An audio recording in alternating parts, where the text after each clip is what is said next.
এসো পৌষ যেও না, জনম জনম ছেড়ো না, যদি বা ছাড়িবে তুমি, ধরিয়া রাখিব আমি।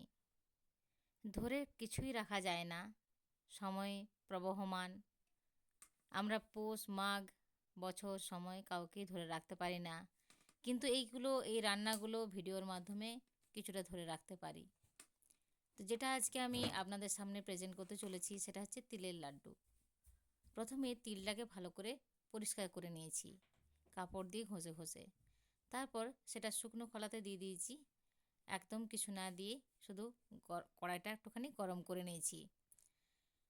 এটা হালকা করে ভেজে নেব এবং ভাজার পরে এটাকে গুঁড়িয়ে নেব।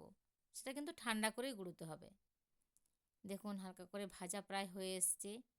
তো এই সব রান্না আমি আমার ঠাকুমা, দিদিমা, মা, জেঠিমা এবং আমার শাশুড় মায়ের কাছ থেকে শিখেছি। সেই রান্নাগুলো আজকে আপনাদের সামনে তুলে ধরছি। আপনাদের কেমন লাগছে তা অবশ্যই কমেন্ট করে জানাবেন। আর আপনারা কোথা থেকে দেখছেন সেটাও আমাকে কমেন্টে জানাবেন। মিক্সিং বোল নিয়ে নিয়েছি এবং এটাতেই দিয়ে দিচ্ছি এই তিলগুলো। তিলগুলো প্রায় যেটাকে বলে আধ ভাঙা বা আধ কুটো করে ভেঙে নিয়েছি। পুরো ডাস্ট করে নিয়ে নিই, তাতে কিন্তু তিলের লাড্ডু ভালো লাগবে না। আর আমার শাশুড়িমা বলতেন, যেটাতে আমি তিল গুঁড়ো করেছি সেটা আপনারা শিলেও গুঁড়ো করতে পারেন, হামাল দিস্তাতেও গুঁড়ো করতে পারেন, বা মিক্সিং জারেও করতে পারেন। তো মিক্সিং জারে গুঁড়ো করার পর সেই জারটাতে যদি একটুখানি মুড়ি গুঁড়ো করে নেওয়া হয়, তাহলে সেই মুড়ির কিন্তু টেস্ট অসাধারণ। যাই হোক, এবার কড়াতে দিয়ে দিয়েছি একটু জল এবং জলের সাথে দিয়ে দিয়েছি প্রায়, আমার কাছে ছিল 250 মতো গুড়। সেই 250 গুড় আর তিলের পরিমাণ ছিল প্রায় 400। তো সেই 400 গুড়ের সাথে 250 পরিমাণ গুড় মাখিয়ে নেব। তো মাখিয়ে নেওয়ার আগে দেখুন এটা গরম করে নিচ্ছি এবং এটা গলিয়ে নিচ্ছি। খুব ভালো করে কিন্তু গলিয়ে নিতে হবে। আর এর পাগটা কিন্তু সঠিক না হলে তিলের লাড্ডু একদম ভালো হবে না।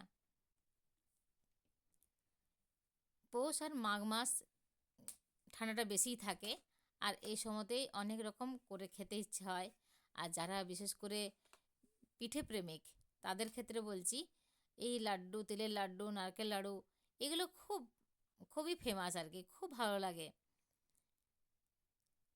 অনেক সময় আমি দেখেছি বাইরে বাজার থেকে কিনেও তারা খান।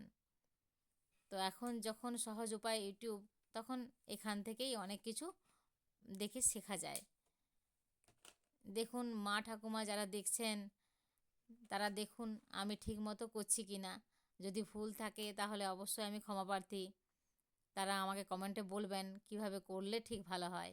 দেখুন পাশে রেখেছিলাম বাটিতে জল, এই বাটিতে জল নিয়ে এই গুড়টা কিছুটা দিয়ে দিচ্ছি, গরম গুড়। দেখলাম যে গলে যাচ্ছে না, জলের সাথে মিশে যাচ্ছে না, তার মানে এর পাকটা পুরোপুরি একদম ঠিক হয়ে গেছে।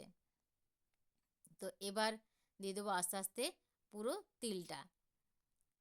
আর খুন্তি নাড়াতে হবে কিন্তু, নইলে পুরোটা মিশবে না।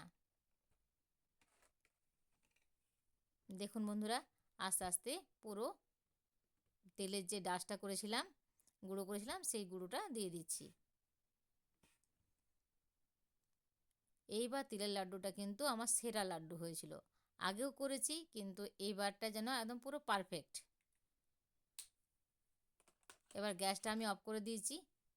আর জ্বালিয়ে রাখার কোনো প্রয়োজন নেই, কারণ বেশি যদি পাক হয়ে যায় তাহলে তিলের লাড্ডু কিন্তু লোহার বলের মতো শক্ত হয়ে যাবে। একটা লাড্ডু মারলে কিন্তু মাথা ফেটে যাবে। যাক, মাথা ফাটাবেন না কারোই। তো পরিমাণটা জেনে নিয়ে ঠিক মতো দেখে একদম ঘড়ি ধরে করলেই হবে। জাস্ট 5 মিনিটের মধ্যেই কিন্তু তিলের লাড্ডু রেডি হয়ে যাবে। এবার অফ করে দিয়েছি আর বাটিতে আমি আজারে নেব।